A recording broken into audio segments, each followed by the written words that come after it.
I'm welcoming also Günther and Fred, who will be my co-moderators here. Today, we're going to discuss with Ms. Peirce different questions about the whole industry. And as we had it last time with David Johnston, the people who are watching this live stream here on Facebook are also able to ask questions. Here, just a little hint, enforcement cases will not be discussed or not be answered. That's the only thing you have to keep in mind. But otherwise, the Spears is really, really open to discuss a lot of things. So as last time, I would start with some like general questions, and then afterwards we can go into detail.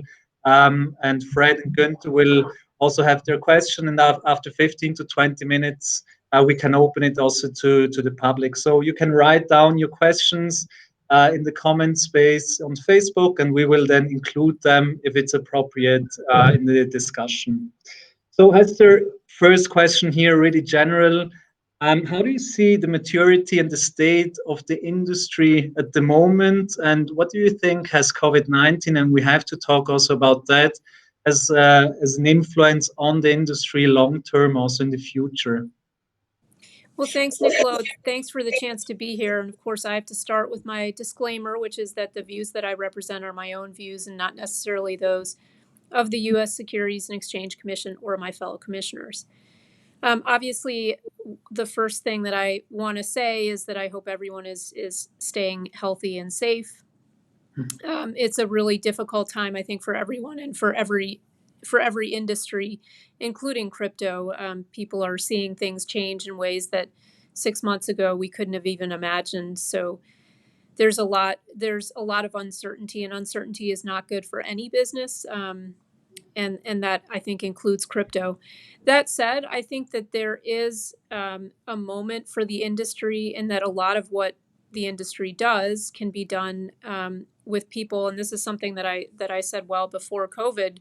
That I think that one value is that it can bring together people from across the world and help people work together virtually. They don't have to be in the same place to be working together. And so that in itself is an advantage for the industry, that you can continue working. Now, obviously, as with every other industry, we're finding that this is causing slowdowns, and this is going to cause people in the crypto world to lose their jobs, just as it is in other industries. And that's a sad thing to see. I have heard, though, that there are some projects that are continuing to move forward and are working very hard and planning still to launch token networks, for example, even in this climate. So I'm optimistic. I think the industry is very much in its infancy. Even though it's been around now for a while, I still think it's in its infancy. We're seeing more interest coming from institutional quarters than we have in the past. I think that will continue. I think as people are more comfortable working in a virtual world in every industry now, I think people are likely to turn more interest to the crypto space. And as people are looking to diversify their portfolios, I think people are also likely to look more to the crypto space. Okay, thank you for that. So just going back to the COVID-19 crisis also, I mean, we had the discussion about digital dollar implementation or like the distribution of that. So do you think that the whole discussion about also getting into more fintech discussion and so on, that helps also for the implementation of crypto or like crypto-based ideas and projects? Or do you see that that's just now a discussion, then afterwards we go on as it was? Well, I do think that all the talk about digital dollars and digital other types of currencies has spurred people's interest in crypto, and a lot more people have been asking questions because these discussions are really live, and a lot of central banks are thinking about how they might use cryptocurrencies to digitize their currencies. And so, I mean, that's certainly a relevant discussion. Now, I will say that I think that the idea of a government cryptocurrency, a government, a digital dollar or something like that is very different than some of the things that we're talking about with crypto and blockchain in the private sector. But it's helpful to get people thinking about these things. And it's helpful for people to think about the positives and negatives of having it be a government issue versus a private issued currency. Yeah. I mean, we discussed it also before the call here together. I mean, Fred, there was also a point that we said, okay, implementation of new ideas, how to do it. I mean, how how hard is it now? I mean, we had that as the first discussion, and we talked about the hurdles for the technology at the CfC St. Moritz 2020. Then in February, you came out with the safe harbor proposal. So first of all, what was the reaction on that? Did you have a lot of, how do you say, response to your proposal? Were there people coming back to you and saying, yeah, really cool, let's work together, or like, hey, what are you doing? That's something that that it's too far reaching. So what was there the reaction of, like, of the market, if you may say so? Well, it is the crypto space, so you can imagine that there were some quite negative comments because that's what crypto people do, right? They like to be critical. So as anticipated, but we also got some really positive feedback on it. And I should just say the genesis of that safe harbor idea was that in the U.S., I think as we discussed at the last conference, in the U.S., it can be very difficult to figure out where these crypto assets fit within the securities law framework. And the genesis for the safe harbor was my coming to the conclusion that actually the lines are not as clear as they need to be, and the lack of clarity is particularly difficult in this space. And so the safe harbor is designed to give people a 3-year runway, basically. Yeah. So you should be fairly far along in your project before you're ready to take advantage of this, because you've got to make disclosures about what your plans are, who's on your team, how your plan of development is going to play out. So you're going to be fairly far along at the time you take advantage of it. But that 3 years gives you the time to not have to think about the securities laws, except to the extent that you have to think about the anti-fraud laws. You can't be lying about what your plans are, who your project team is, and so forth. And that period is designed to give you the time to really build out your network and then not have to think about the securities laws applying, because they really shouldn't apply to a functioning network where the token is the coin of the realm of that network. So the feedback that I've gotten, I think, has been quite positive. I put it out there with the idea that it would be a sort of community project to make it better. And so the reaction has been positive to that. People have really been willing to pitch in and give me their feedback. And so, one concern that I got, which is one that I would have expected to hear, is, well, you're just trying to restart the 2017 ICO craze, and that's just going to encourage people to come in and take advantage of this and then take advantage of people. And that's obviously not what I was trying to do.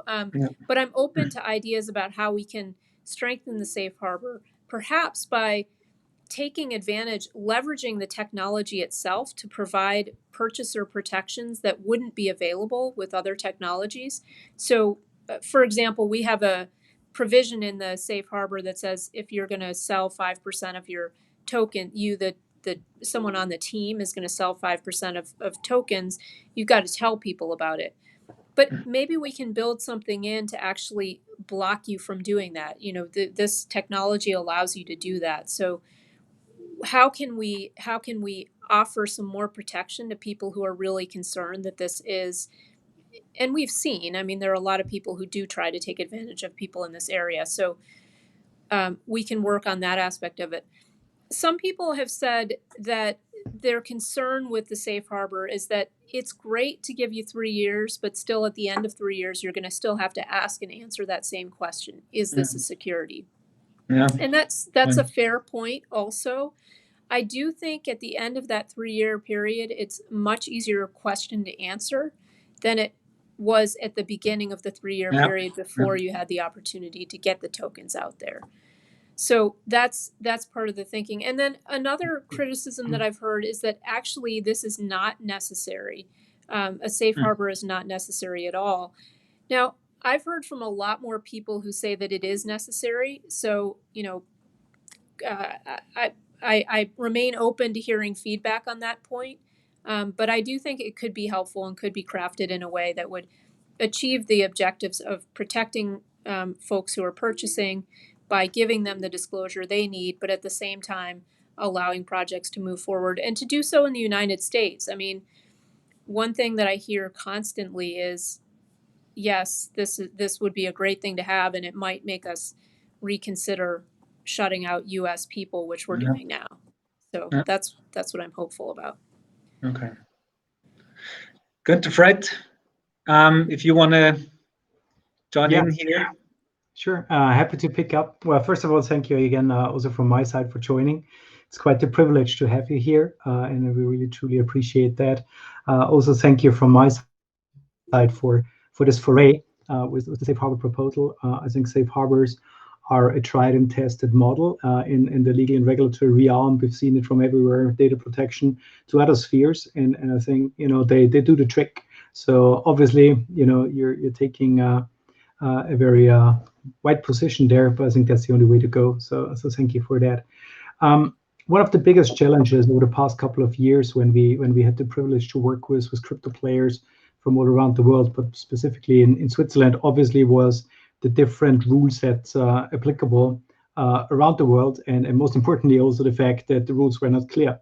So I think one of the main reasons why Switzerland and the crypto valley became so over proportionately important in that space, given the size of the country, was the availability of rules, of some predictability, of a regulator you could interact with, and where you could gain confidence around what you were trying to achieve. And a lot of players moving to Switzerland did it for exactly that reason.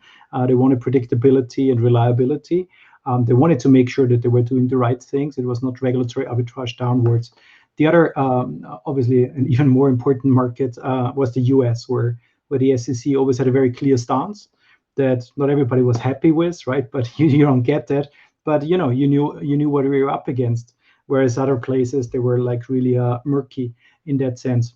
Now, that being said, my personal feeling is that also in the US, there has been an evolution in terms of perception and how one treats things. Just to pick up on the example of utility tokens or coins, right? There was doesn't exist. Now, it appears to me from afar that there is now a bit of a more balanced view on that, or an openness to kind of take a bit of a more generous look at that. Is that a wrong perception, or would you agree to that? Well, I think that ties back a little bit to what Nicolo was asking about the digital dollar discussion. I think that has made people realize that there may be something unique about some tokens unique, but it's something that makes them something other than securities. And I think as people see real use cases for tokens coming about, they'll understand the idea of utility tokens a little bit better. And so I do think there's an openness. That said, there's also, in my mind, one of the problems is that I think people see tokens, they say, you know what, they're all securities and we're going to treat them as securities, and we don't see what the problem is in treating them that way. And I think that attitude reflects a little bit of a misunderstanding of the fact that there are these utility tokens out there that you really can't treat them like securities. So I think we're making progress on that front, but I don't think that we're 100% there yet. And sorry, Fred. Where do you think then that all this, the rise of the stable coins, where do they fit in then? Well, I mean, I think they fit in the sense that a lot of that's where a lot of the market interest is, and so they also pose some interesting legal questions not only do we have to think about whether they're securities, we have to think in the U.S. at least how they interact with other parts of our securities laws. And so I think they pose particularly challenging legal questions, but it does reflect where the market's interest is. And is that something you only see, let's say, in the United States, or do you see also there's a large interest around the neighboring countries of the United States for, let's say, dollar-denominated stable coins? Oh, I mean, I think the interest in stable coins, and particularly dollar-denominated, is likely to be not just a U.S. phenomenon, but a global phenomenon. Just as we see the dollar is widely used, I think dollar-based stable coins are likely to and do show real interest outside the United States.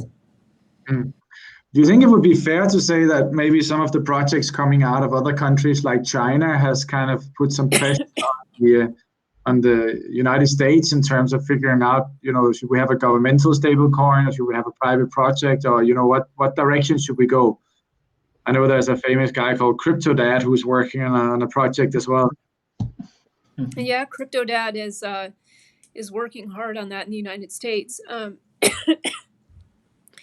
This is not coronavirus, by the way. But no, I think that what's happening outside the U.S. and in China specifically does have to get us asking ourselves, are we comfortable having all of the action over there, or do we want some of it here? So I think that provides some healthy pressure on us.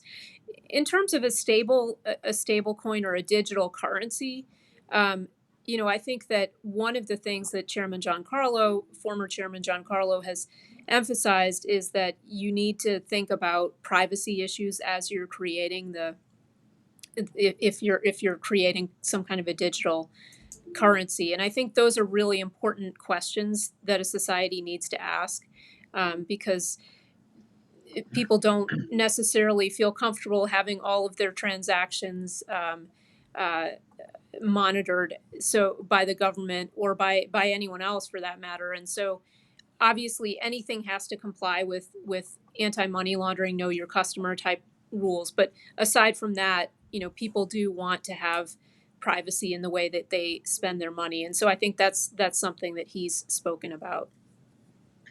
Yeah, I agree to that. But on the other hand, when we look at COVID-19, right, and fiscal policy, for instance, I think for some of the average one-man companies, it would have been great if you were able to kind of prove to the government that this was my revenue and this was where I stood last year, and now this is what I'm lacking. That kind of transparency, at least on an SME level, would have been unparalleled and would probably help maybe not the commission, but at least the government, to be able to distribute money in a, let's say, a much more effective and fair manner.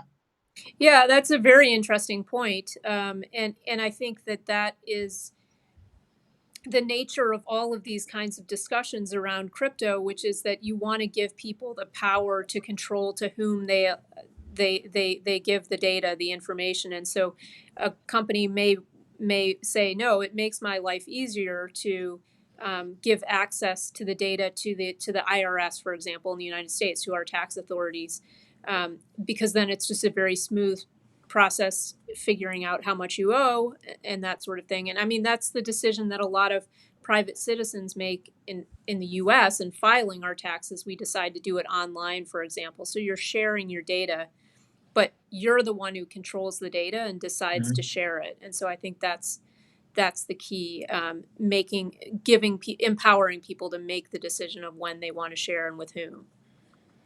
I think maybe on this line of thought, the two things I've been saying for long and been shouting off every rooftop they let me climb was, let's say, for a future worth living in, what we need is decentralization and circularity.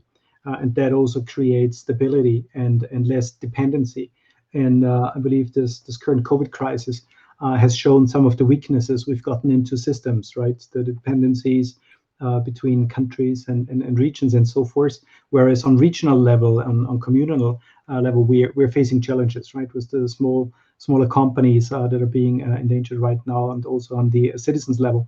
So my hope is that out of this crisis, people are starting to understand those dynamics a little bit more, because global has kind of crashed for the second time now, after the last financial crisis, but now also in the real economy. So would you agree that this crisis would probably lead to a different perception of the possibilities of decentralized technology, and also then crypto on top of it?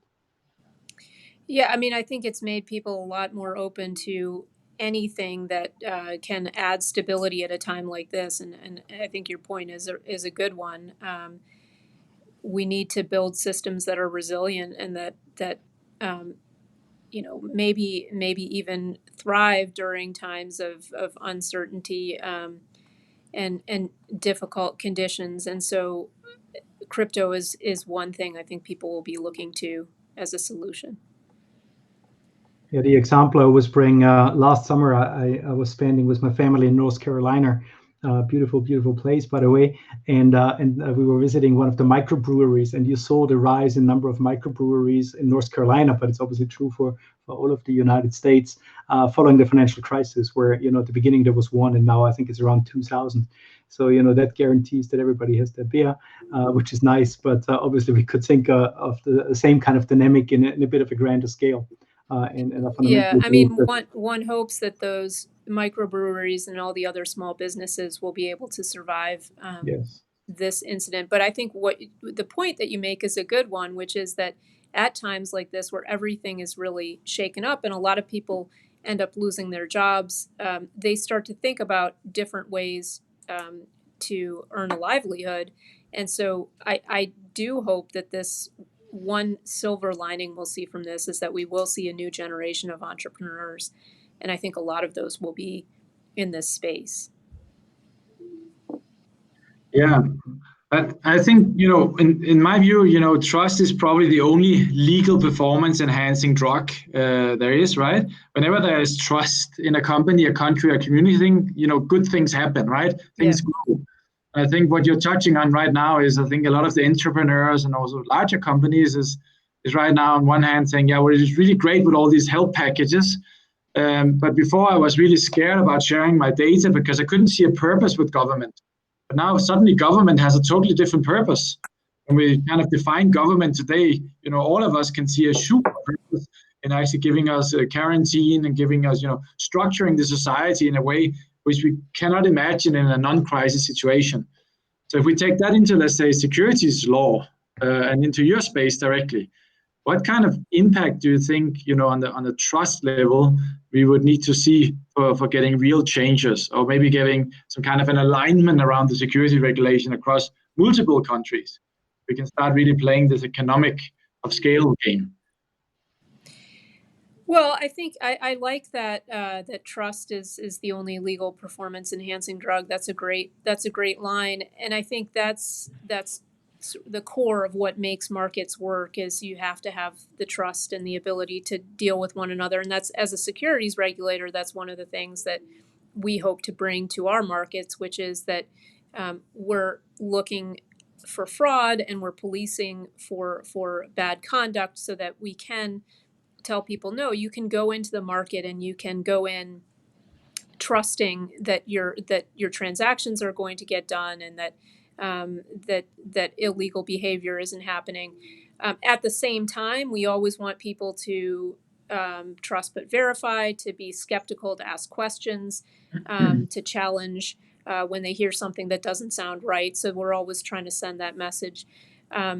So I think one thing that I like to emphasize is that trust is not only something that's built up with the government, but it's a community thing. It's a grassroots thing. And that's one of the reasons I like the crypto space, because I think that people in that space are really illustrating the fact that you can build a community, and you can build it from the ground up, from the grassroots, and you can build trust through mechanisms that are frankly new, and that we didn't have to take advantage of years ago. And so we're building new kinds of communities that can be really powerful. And so the decentralization concept, I think, is an important one, and allows communities to function and do things and complement what the government is doing, right? You don't always have to look to the government for the solutions. You can look to these communities. In terms of securities regulation and trying to me, what it sounded like your question was getting at is the idea of ensuring that our securities regulations around the world are really consistent with one another and are working well together. And I think that there is value to that. And certainly we work closely with our fellow financial regulators, our fellow securities regulators across the globe, and have developed trust with them by working with them during more normal times, so that now, during a time like this, we're coming together and we talk to each other frequently. And so I think we can continue to build on those relationships and try to solve the problems that we're seeing together. But I think we're also in this time seeing the need for each country to figure out what solutions work well for it. And so I think we'll always have some friction because each country is going to take its own approach in establishing laws that will work well for that region. So that's always the tension I'm feeling. I do really value the cooperation in working with other regulators, but also value the ability for each country to make its own decisions. I mean, I have here a question that I think it's going in the same direction as Fred's, but I mean, you and also Christian Carlo, also again at the conference, but you read it always also, is that it shouldn't be that laws define what innovation is, right? First innovation, then afterwards laws. So my question is just, we have now the feeling, so I talk to a lot of established companies, big companies, so not the traditional companies, and they're really open to go into tokenization, into the whole crypto blockchain world, right? So there is a clear trend there, and it's not just they're not just saying it, but they're also like doing projects already to implement. So my question is just, and I'm looking to the US now because we are also talking there about like the challenges there. So is it also the question of not really understanding at the moment what the potential is, what we could do with the technology, and therefore being like, well, we don't understand it, and if we don't understand it, well, we categorize it as security, and that's it? Or I mean, is it also lack of how do you say of knowledge, or I don't know, Imagination. or imagination? Yes. Well, I think there's some of that. I mean, there are people. Speaking for the SEC, well, I'm speaking for myself, but speaking for what it's like at the SEC, there are people here who are very knowledgeable about this technology and very excited about it and hopeful for what it can bring in the future, and certainly thinking about ways that it will transform the securities industry. You know, our industry is one that we can see now more than ever really depends on transactions getting done in a way that you can be certain that the transaction is done. You can be confident that the settlement has happened and that you can then move on. And these are areas where I think blockchain has the potential to be quite important. It may take some time, but I think that there really is a belief in this building and then also throughout the securities industry that we're going to see technological change, and technological change has been helpful. You know, we saw in the 1960s, for example, our brokers had massive problems because there was a paperwork backlog, and that led to really concrete bad things happening in the markets and lots of firms failing. And so as we move forward, we're always looking for better ways to do things and for ways to make our industry work more efficiently. And so there is that hope and that belief in the power of technology. But, you know, as regulators, and I say this all the time, we also tend to be quite conservative, and we tend to see change and be quite skeptical of it, and to try to slow it down a bit. And that is something that I think we have to guard against. Now, maybe something like this crisis now can help us see the value of technology. If I was talking to someone today, if this had happened 5 years earlier, we would be in a very different place than we are now. Because of the state of our technology, we're able, a lot of us, not everyone, but a lot of us are able to work from home now. And so we can see in a concrete way that moving forward on a technological basis helps. Now, we're also at the SEC. One thing that troubles me is that we have these rules that are built with very much a paper-based world in mind. And so I'm always trying to push and say, all right, I mean, leaving crypto aside, I'm pushing to try to say, hey, could we at least not assume that people are going to be receiving a piece of paper when they buy a security, but maybe they'll be getting a prospectus that's a digital one, or maybe they'll be getting a disclosure form that's interactive, where they can find what it is they want in a much more efficient way than they could if it were in paper. So it's always trying to push us to keep moving forward. We need to make sure that we're protecting investors in the securities markets, but also protecting them means letting them have access to the technology that they want to have access to, letting firms use the technology in a way that's beneficial. Good point. And that's why it's really nice to talk to two people at one of the large auditing firms, which also tend to be quite conservative, right? But you all are also finding you need to embrace technology and figure out how you can use it to do your jobs better. Yeah, and I think our jobs is also changing, right? I think that the way we've been auditing and the way we've been bringing, trust into society and balance sheets, right, is changing as the nature of assets is changing and platform economics and knowledge economics are rising. And I think when we go into that track, we've seen, unemployment, of course, is spiking right now, right?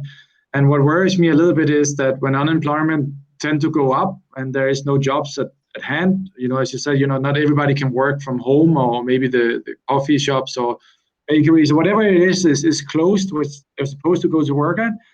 I'm always a bit worried that people tend to let's say, use technology in the wrong way, and they go to brokerage platforms, trade with leverage, and now we have a lot of crypto coins, right? Thousands of them, right? And it's, for some people, it's actually easier to go in and open up a wallet and trade some tokens than it is actually to be onboarded probably with a bank or a broker and sit and look through the top 30 liquid stocks, right? And somehow I feel, one hand, this is good because we are democratizing, the early entry and private equity and private placements. But on the other hand, I don't think we have had a lot of focus on that. Yeah, it's certainly something that I worry about. One thing that this agency did to try to address that is we created the Howey Coin, which was a fake crypto coin, and we tried to get people to see that you can't just buy into anything without asking questions. You really need to ask some questions, and it was a lighthearted way of warning people that you have to take this seriously when you're giving your money, investing your money, or purchasing something. You've got to be asking questions, and that's a constant battle for us to fight. And I think we see that especially in times like this, which is really sad because there are a lot of people who are losing their jobs, and they really need to be very careful with how they deal with their money. And it's the same time where you have other people who just come in and want to steal that money from them, and they're going to use whatever way they can to do that. And so we've seen already a lot of companies, not a lot, but we've seen a number of companies that have tried to say, oh, we have the cure to this, so give us your money. And so we just are urging people to be very careful. If something sounds too good to be true, you've got to ask questions about it.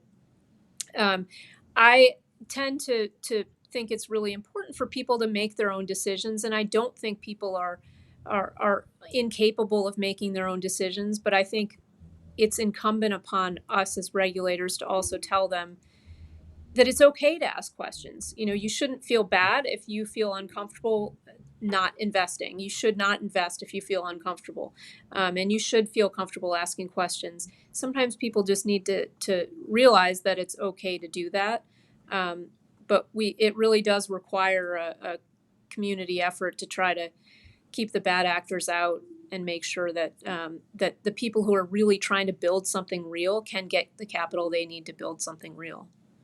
I think that's what most regulators did during the height of the ICO boom, when people put out exactly that kind of warning and said, look, there is a high risk attached to this, and you have to be careful and watch out for bad actors. Well, I think that boom has passed, and it was a bit like .com boom, where there was also a lot of stuff going on that in hindsight looks a little interesting, shall we say. But I feel like, after the ICO boom, we've graduated towards STOs, which is kind of the grown-up version of an ICO, as I sometimes like to put it. Now there's a lot of interest in direct listing and so forth. So I believe that by and large, the industry is growing up, and through that, obviously, adds a lot more safety to the process. But again, the balance is being struck, because the interesting thing also about ICOs was that it allowed to tap into a new pool of liquidity. And to open up and democratize, as Fred called it, the access to a certain asset class. And so that is kind of an interesting dynamic. But as I said, my feeling is that the industry is coming of age, that we're seeing, by and large, institutionalization across it. And so my question would be, is that a sentiment you would share? Well, I do think that we're seeing much more institutional interest, and we're seeing a maturity that wasn't there before, and we're seeing an industry that's being a bit more introspective in terms of trying to think of ways that it can self-regulate, that it can highlight some of the bad actors and push them out, and sort of set some ground rules that that the bad actors wouldn't comply with. So that makes it harder for the bad actors to raise capital and makes it easier for the good actors to raise capital. And I think that's really all positive.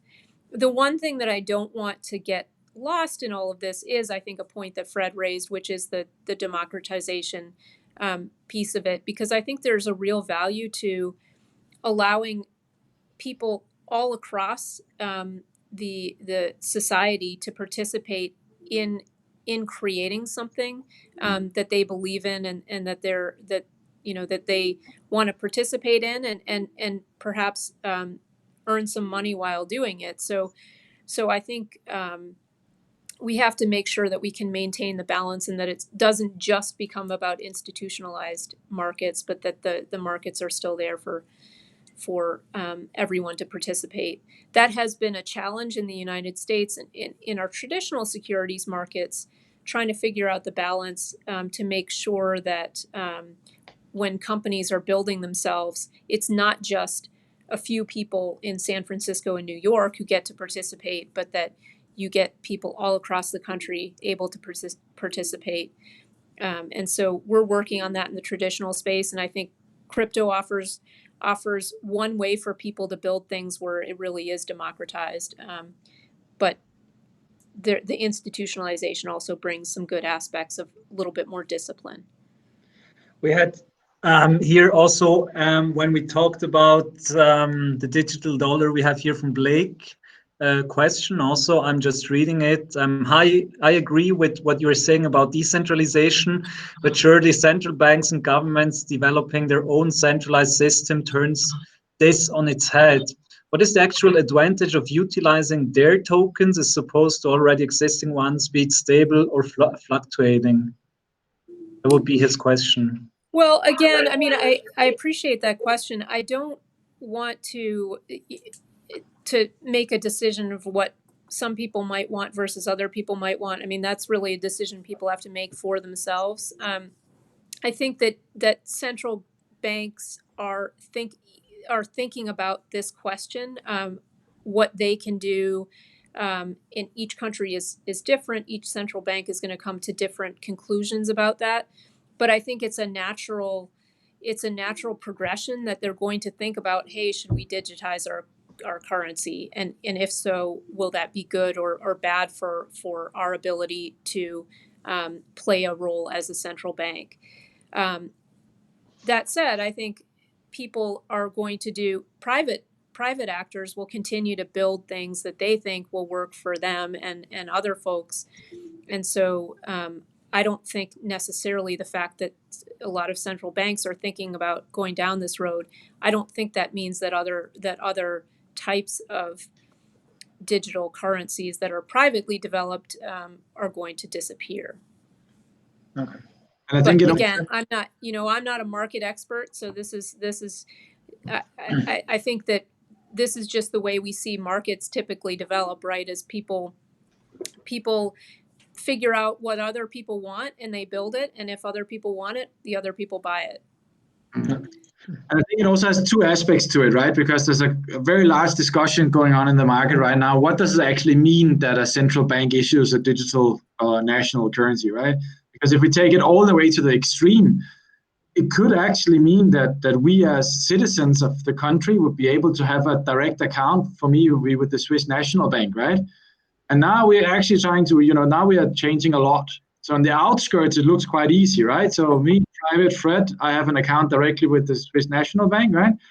But if I do that, I actually take away a big role of the banks today, right? Because not only are the banks actually also custodians and offering services, but they're also entitled to, in some way, actually to print money, right? Because they actually create a market out there where we're issuing mortgages for houses and for other things, right? They bring liquidity in on different levels. On the other side of the equation, we have, what I mentioned before. If we are able to really truly digitize using blockchain or any other technology, so we have a true digital, supply chain from the national bank or from the Fed, right? We're able to create transparency down to a level we haven't seen before, which in a pandemic situation would be unparalleled, fantastic, because we can issue support to people which we normally wouldn't trust, not because they are who they are, it's just they're very hard for them to prove, what is their revenue this year compared to last year, right? How do you even prove that without printing out, pages and signing them and faxing it somewhere where a person has to kind of sit and, put that into a form and make it machine readable. And, maybe 5 months later, you get a little bit of money, but then you're already out of business, right? So I think there's so many aspects of what does it really mean. And I think that's what's really interesting, that the national banks and the governments are starting to open up about and say it's not just about putting money digital. It's the whole supply chain behind that, and what is the effects, and what does it really mean, huh? No, I think you raise interesting points. Now, one thing I'm happy about is that I'm not a central banker, and so I can leave those very difficult questions in the capable hands of our very busy, very hardworking Federal Reserve. Yeah, so maybe if we're coming back to questions, I think you had a really good point before, the possibility to ask for, is this allowed or not allowed? One of the things we saw in Switzerland was that our regulator, they actually did something they call the fintech desk. Oops. I'm sorry, I lost the end of your. So if you contact the fintech desk, they have, I think, 24 hours, 48 hours, and they will get back to you, not with a legally binding answer, right? But they will at least get back to you with, some frame conditions and so on. Do you have something similar in the US? Or are you thinking about, allowing a way that crypto projects or entrepreneurs can contact you directly without going through a big law firm like our own? Well, so we do have the FinHub at the SEC, which allows people to do just that, to come in and talk to us. And you don't have to come in with a lawyer, although a lot of people do. But you can come and you can tell the staff what you're working on and kind of get from them a sense of areas that you might need to think about as you're moving forward. Legal issues that they can flag for you. Now, they're not going to give you legal advice. So similarly, it's not going to be it's not a free legal service, but it is a way of kind of issue spotting with you to think about potential legal pitfalls for you under the securities laws, and to think through what you're trying to do. They can ask some great questions, and so I think that is a really valuable resource, and I really encourage people to reach out. There's an email address on our website. It's, again, the FinHub. And people should feel free to come in and talk to us. In days when we traveled, they were actually going to different cities and talking to people, but now you can do everything virtually. So I encourage that. And if people do come talk to the FinHub, they're welcome to come talk to me as well, and share with me their experience in working through our process here. And then I think one thing that makes the United States particularly difficult, I don't know how it is in Switzerland, but we have so many different financial regulators in the United States. So I just disclaimed responsibility for central banking functions. Those obviously lie outside, but we also have another regulator in our capital markets, and that's the Commodity Futures Trading Commission. And then we have state regulators as well that play a very important role in our capital markets. And then we have a number of banking regulators in addition to the Fed. So it's a pretty complicated landscape, and I think it can be a real challenge, especially for a small startup that's trying to figure out how to navigate all that. So one thing I'd love for us to do is to think about creating some kind of a sandbox that cuts across multiple regulators. We already have strong working relationships, including on fintech issues, with our fellow regulators. And so I think that's something that we could build upon to create some kind of a sandbox type thing. But it's always going to be difficult in the United States because of the many regulators. So then from my side, I think if we have still 10 minutes to go, I would say that we, Günther, Fred, and I have still one question. I would close it then. So I would offer Günther and Fred one more question. And then afterwards, if we have also some more questions from our audience, I would also ask them. So Fred and Günther, from your side, any points you would like to discuss here with Hester, or a question? I think when we speak about digitalization, it's only fair that Hester also gets a question to us, right? All right. I like it.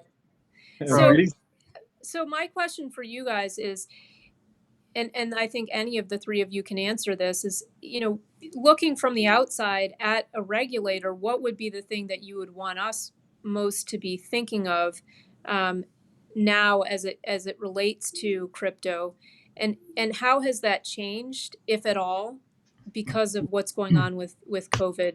Is there anything that you think that we're not seeing that we really should be thinking about?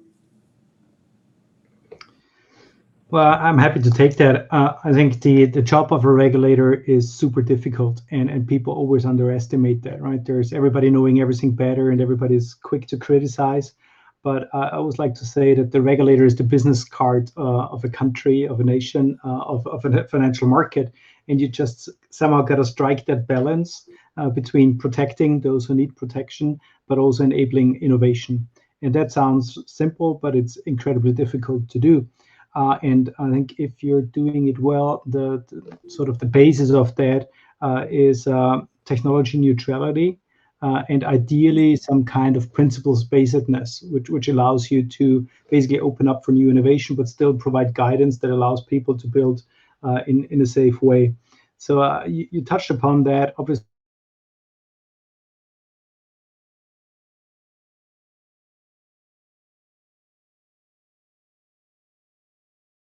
that's really changing the rules of the game, and applying that framework is very difficult.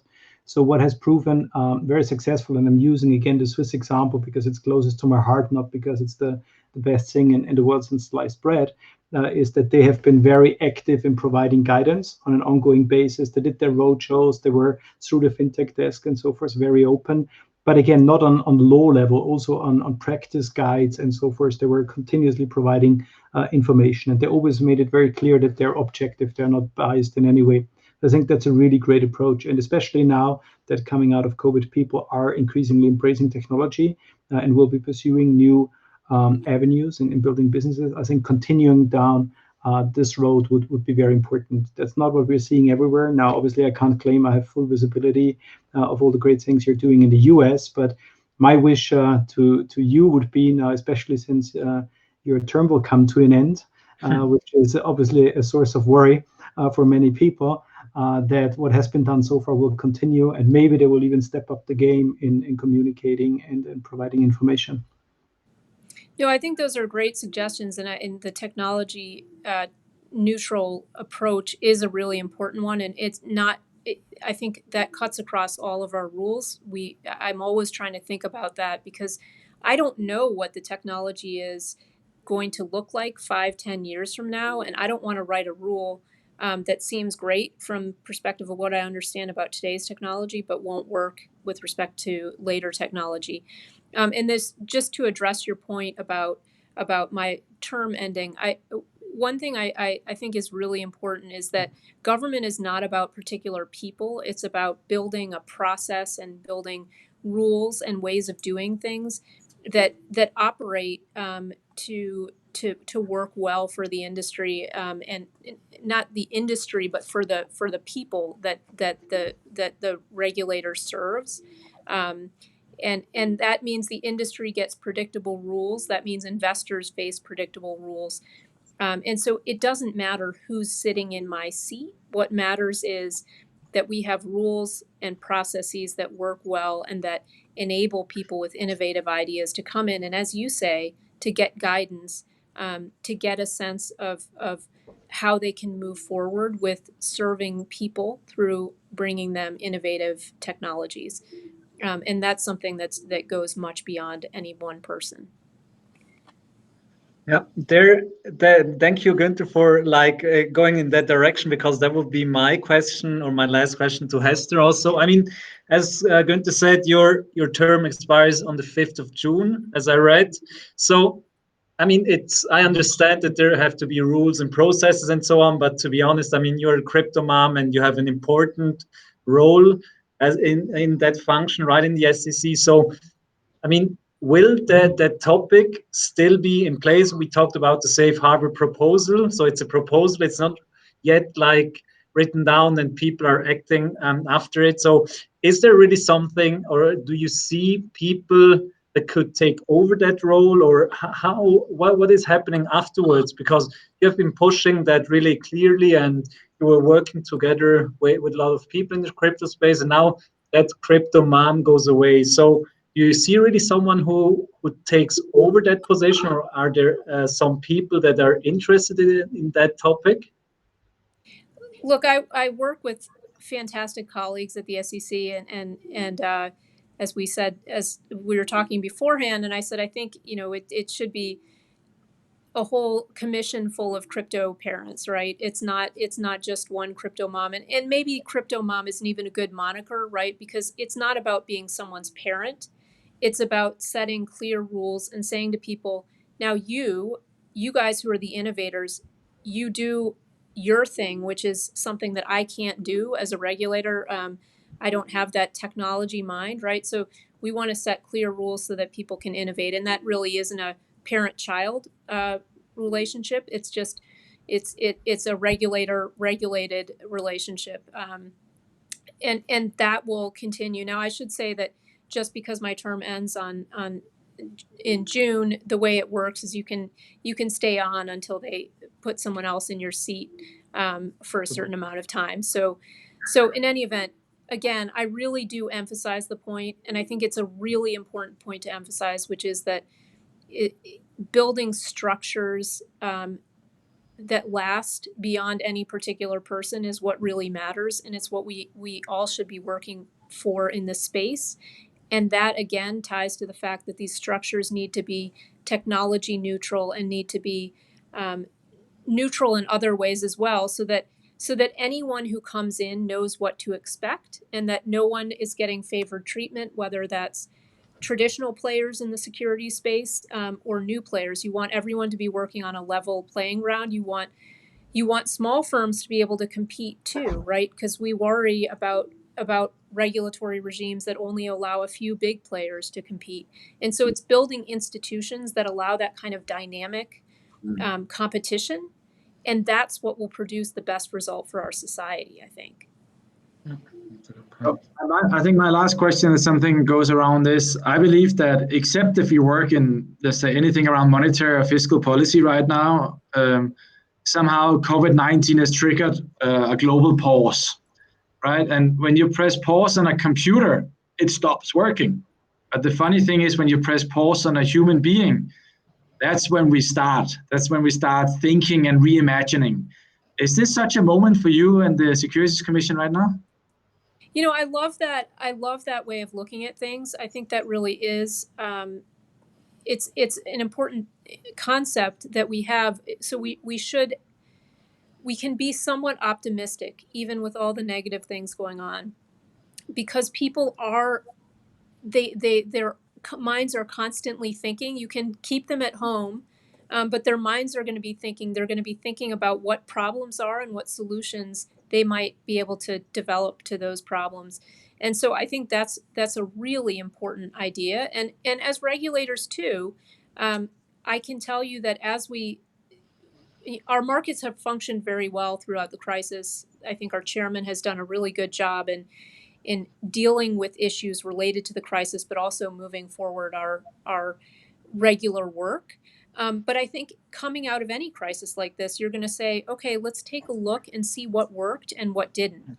And I know from my perspective, what I'm saying is, look, I was opposed to making things only paper-based before this all happened. But now I feel even more strongly that we need to build systems that don't rely on the technologies of the past, but that allow room for much more resilient technologies to function. And so we're going to be taking a look at how everything functioned during the crisis and what we can improve, what worked well, and what we can build on. So I think it's really important to have minds like yours helping us think through those problems. Perfect. Perfect. So thank you very much, Hester, for that hour now that we had with you to talk about different points, to include also questions from our audience. It was a great pleasure. So big thank you also from our side, from Günther and Fred also. And yeah, we're really looking forward to what is happening now in the next month and what is happening, of course, after COVID-19. So thank you also to Günther and Fred for this interesting discussion. And thank you to all the people that watch this. Here in Switzerland, it's now evening, so I wish a nice evening and a good start of the afternoon, Hester. So thank you very much and see you soon. Thank you, Günther, Fred, and Nicolo. Have a good night. Thank you very much. Bye. Great seeing you again, huh?